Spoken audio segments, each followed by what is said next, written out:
Hi, this is Seamless, and today I'm doing another how to lead because I can apparently do that now. I'm going to show you how to make this sound, which is playing in this pattern.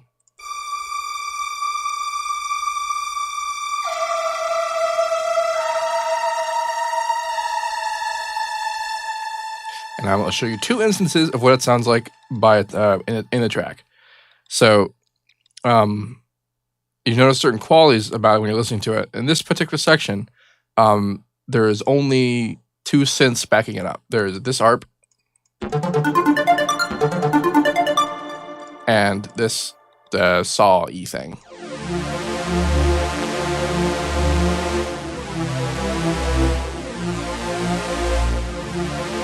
So all the kind of like stringy kind of sounds that are coming from it are coming from this synth, which is important to note. So here it comes. It's kind of loud. I'm going to play it in 3, 2, 1.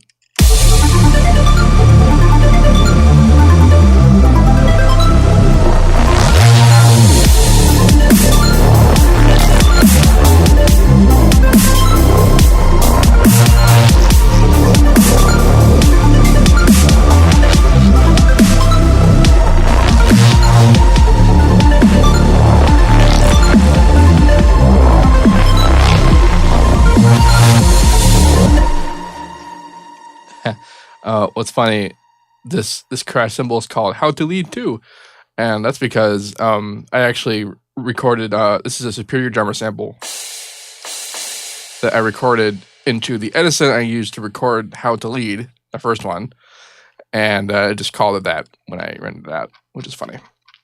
So now I'm going to play over here, which is in the intro. Now, in this intro, there's actually a whole bunch of natural instruments, quote unquote, that are backing it up.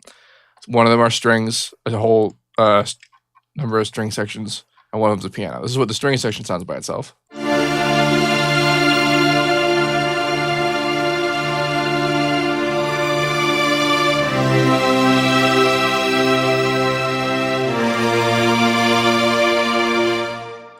And then there's this piano part.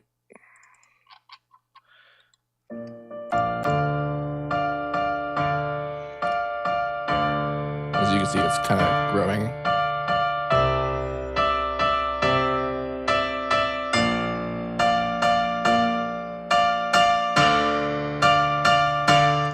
And then also the ARP and the saw thing.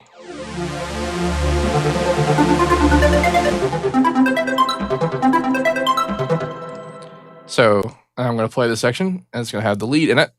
And so here it is.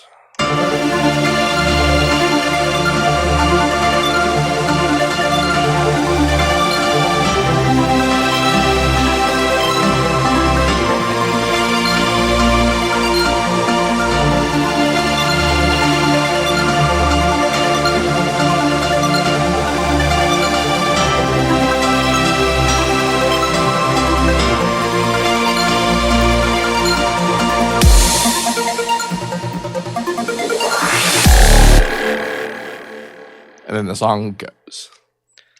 The strings come from East West Quantum Leap Symphonic Orchestra. I have a bunch of them.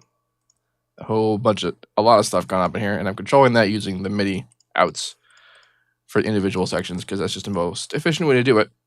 This is also where I got the trombone and French horn hit. This is actually pitched down to D because I'm in D, and the instrument themselves only go down to E.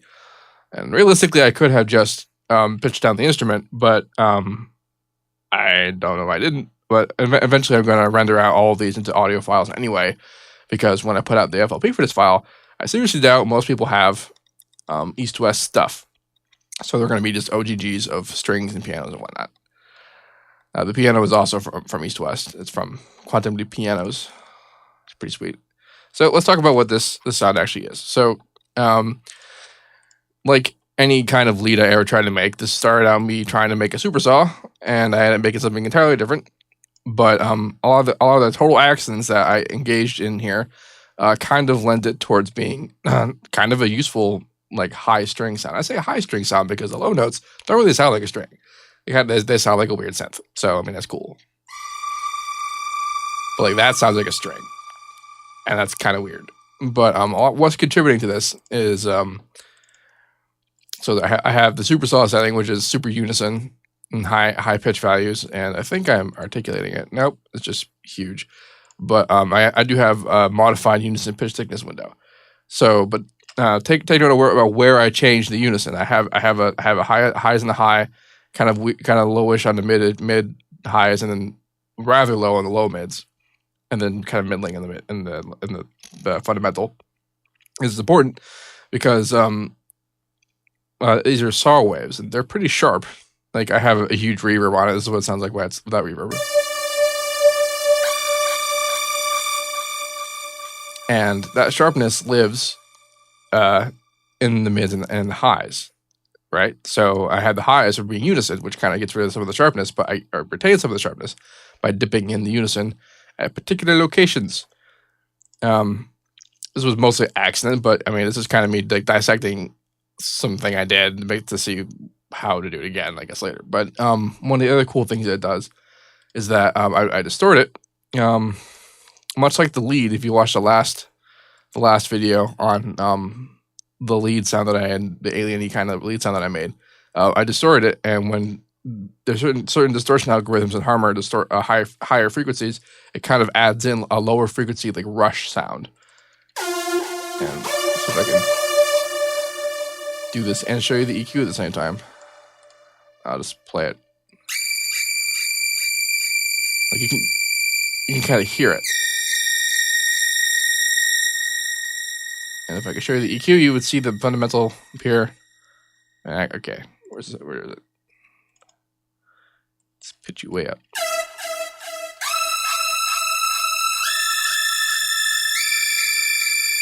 So you can see the activity down here, despite the fact that this is a synth, and there's not really any reason for there to be activity down there, but there is because of the distortion.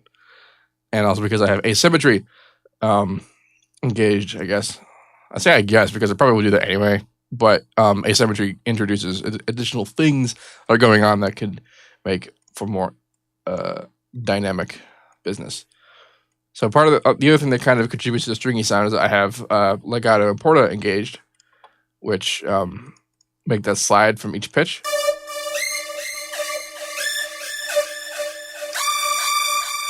It's like wing, like you're going into the note. I also have this huge reverb, which really brings the sound together.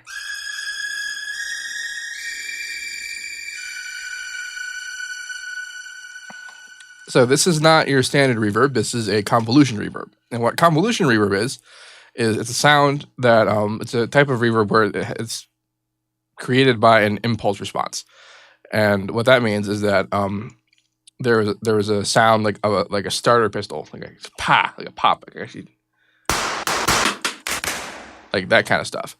And the reaction to that sound, as you hear in these samples,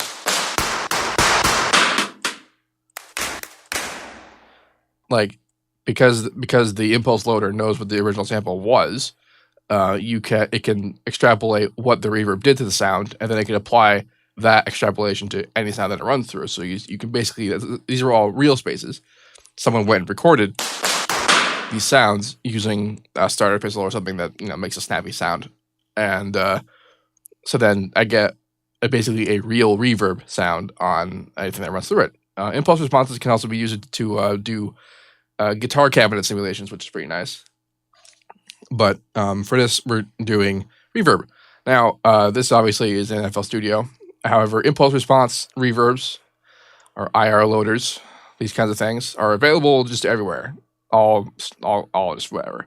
But what's important here is that I have a larger than default wet value, and then a very low dry value.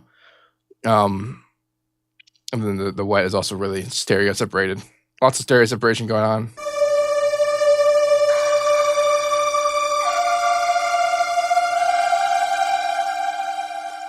Also got a big delay going on, and I even have delay and reverb engaged in the plugin itself.